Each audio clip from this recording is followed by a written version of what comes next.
Welcome back to a Book a Day podcast.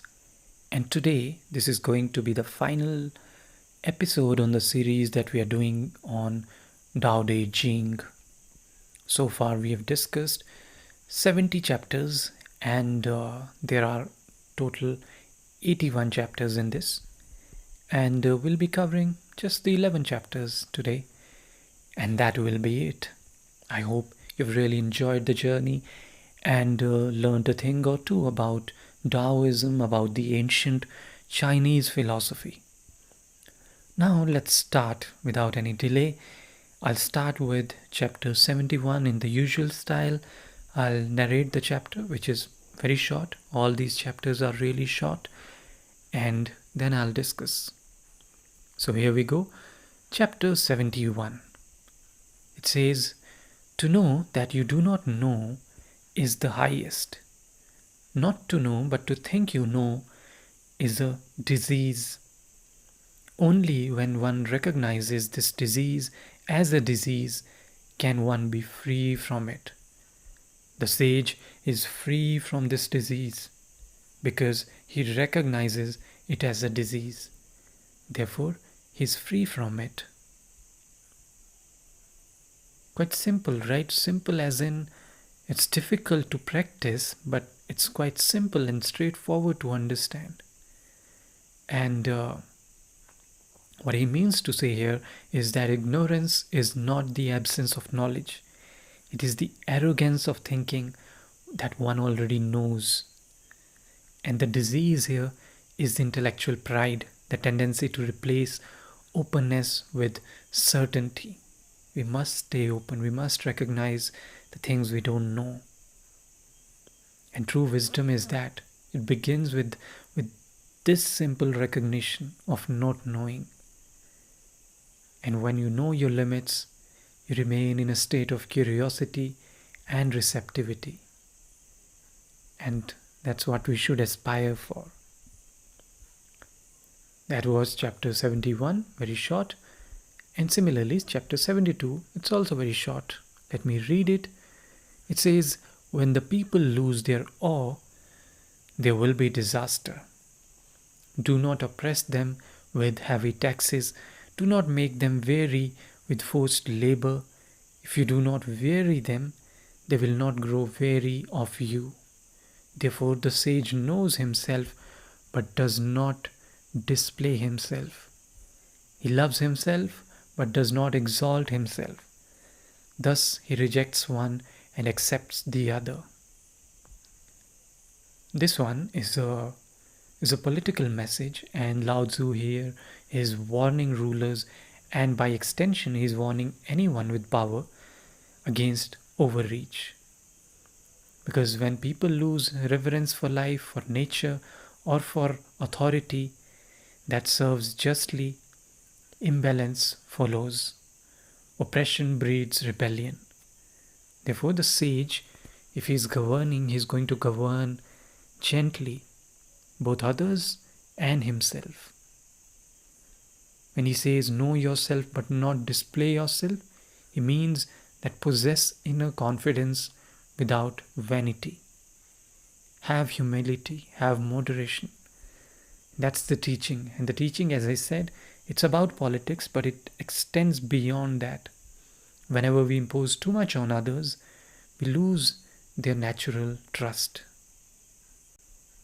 Now, chapter 73, it goes, "He who is brave in daring will be killed. He who is brave in not daring will live. Of the two kinds of bravery, one leads to profit, the other to loss. Who knows why heaven dislikes what it dislikes? Even the sage finds it difficult to tell. The way of heaven does not strive, yet conquers, does not speak, yet responds, does not summon, yet all things come, is patient, yet plans are accomplished. Heaven's net is vast, though its meshes are wide, nothing slips through." It's very interesting, and it's also very easy to misinterpret these lines. is not necessarily against courage or bravery, but is contrasting two different kinds of courage. One is born of recklessness, the other of restraint. The first seeks to conquer by force, the second endures through trust, through natural rhythm of life. And Lao Tzu admits that the ways of heaven are mysterious and outcomes unfold beyond our comprehension. But the imagery of this heavenly net, it is quite interesting. It conveys this idea of cosmic justice. It's invisible, it's spacious, and yet all encompassing. Nothing escapes balance in the end. So essentially, what he's saying is true courage is not the will to fight, but the patience to align with the natural unfolding of events.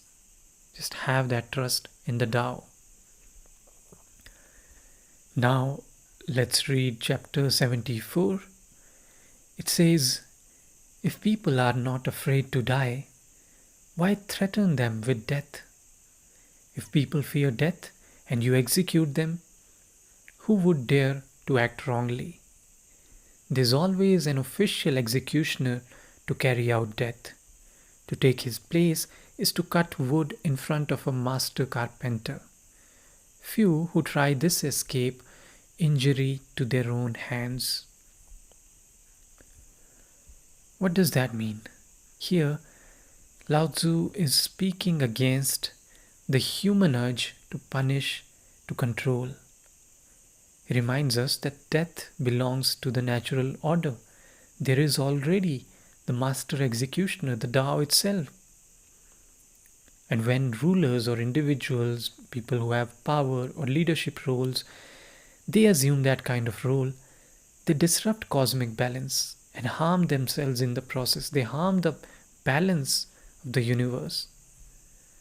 And the metaphor of the carpenter's axe is very interesting also. It means to interfere. It means that if you are interfering with what is not yours, and what is not yours as in to govern, is like wounding your own nature. It hurts you. And something that you should avoid. Okay, so that was chapter 74. On to chapter 75.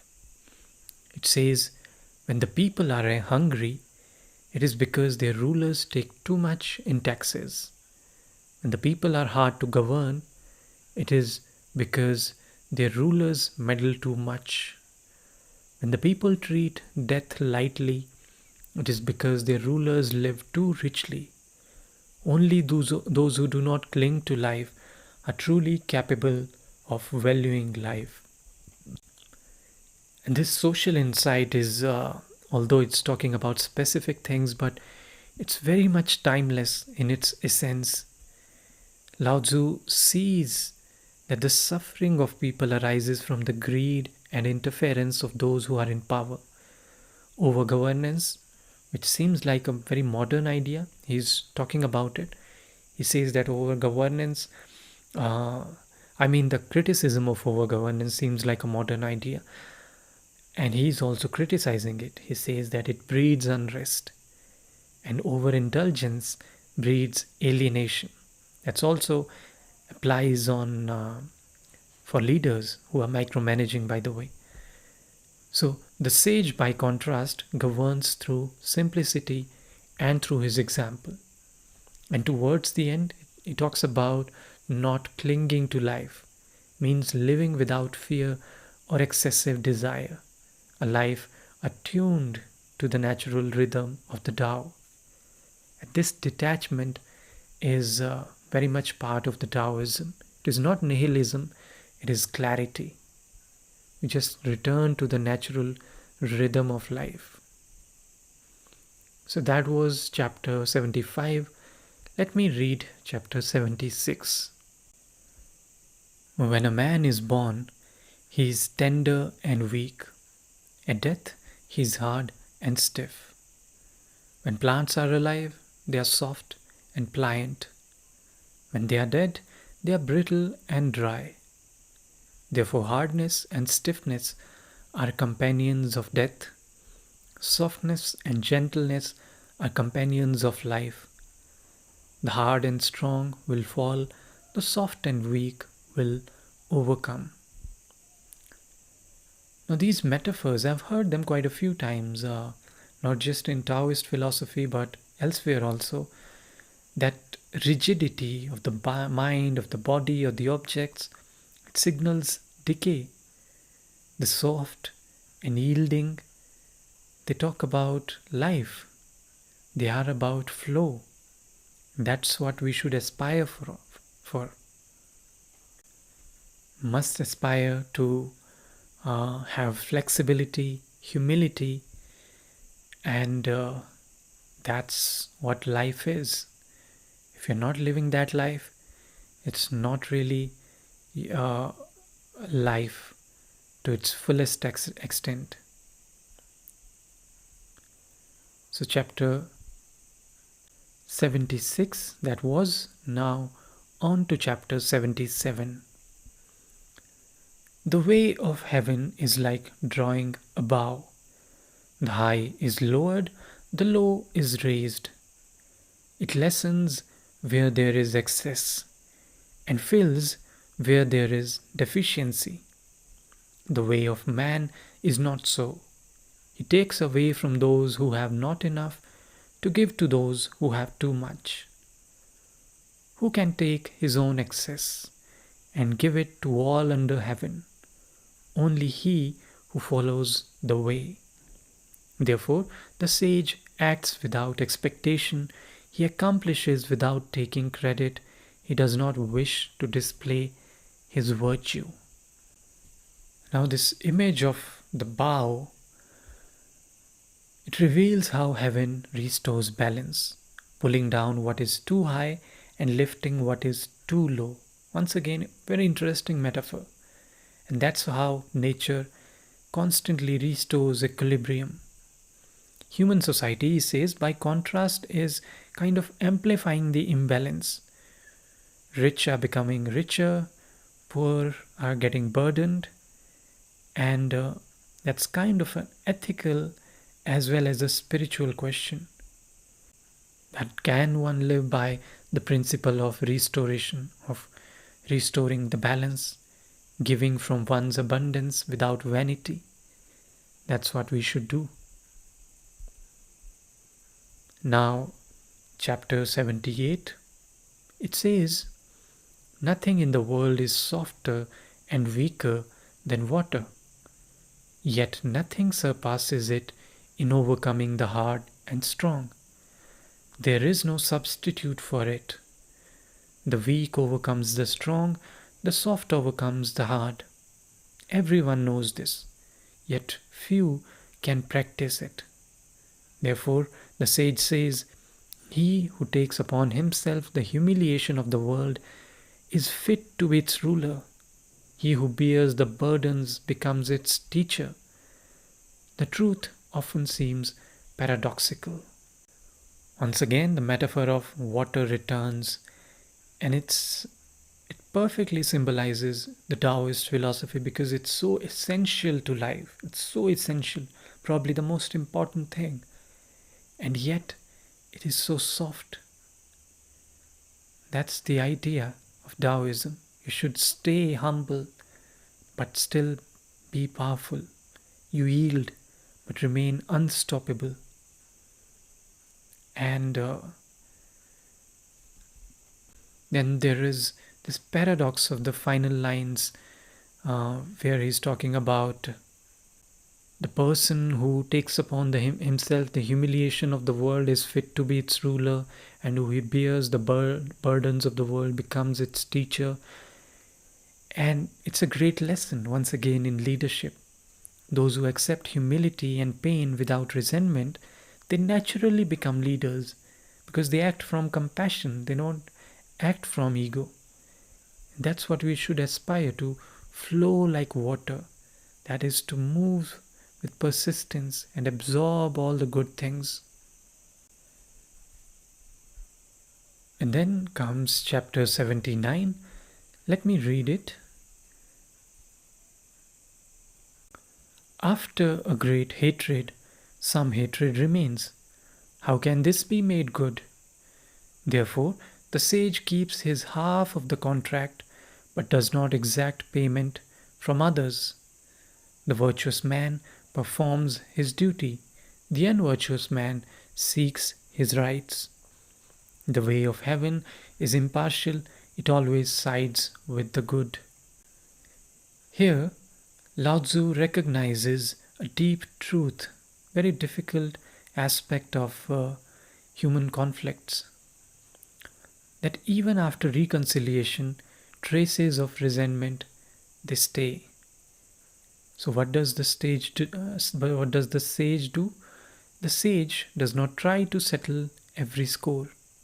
He fulfills his part and let it go.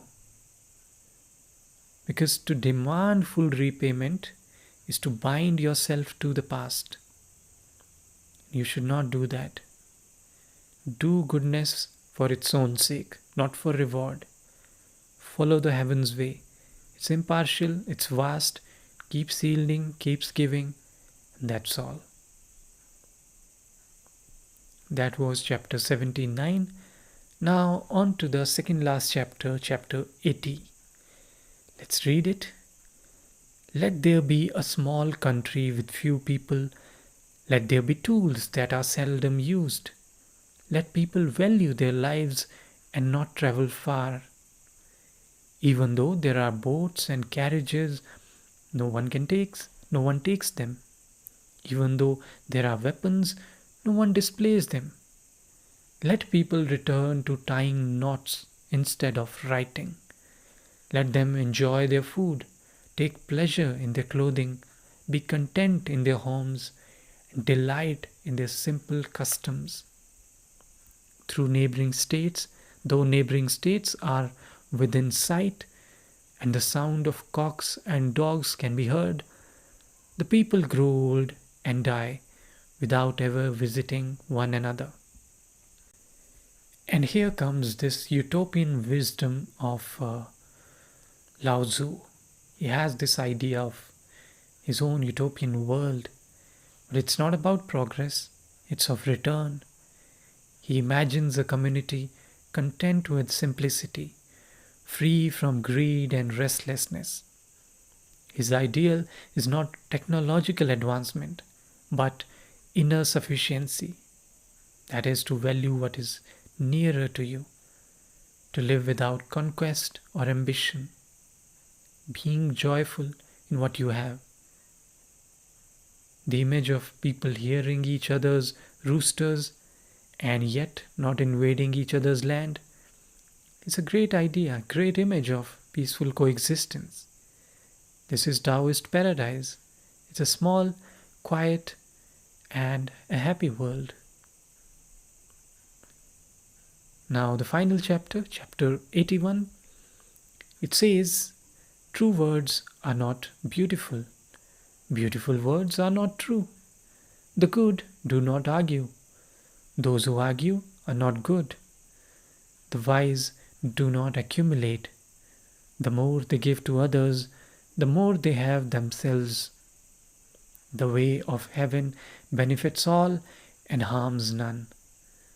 The way of the sage acts without competing. And in this final chapter, Lao Tzu closes his teaching as he began, with the paradox.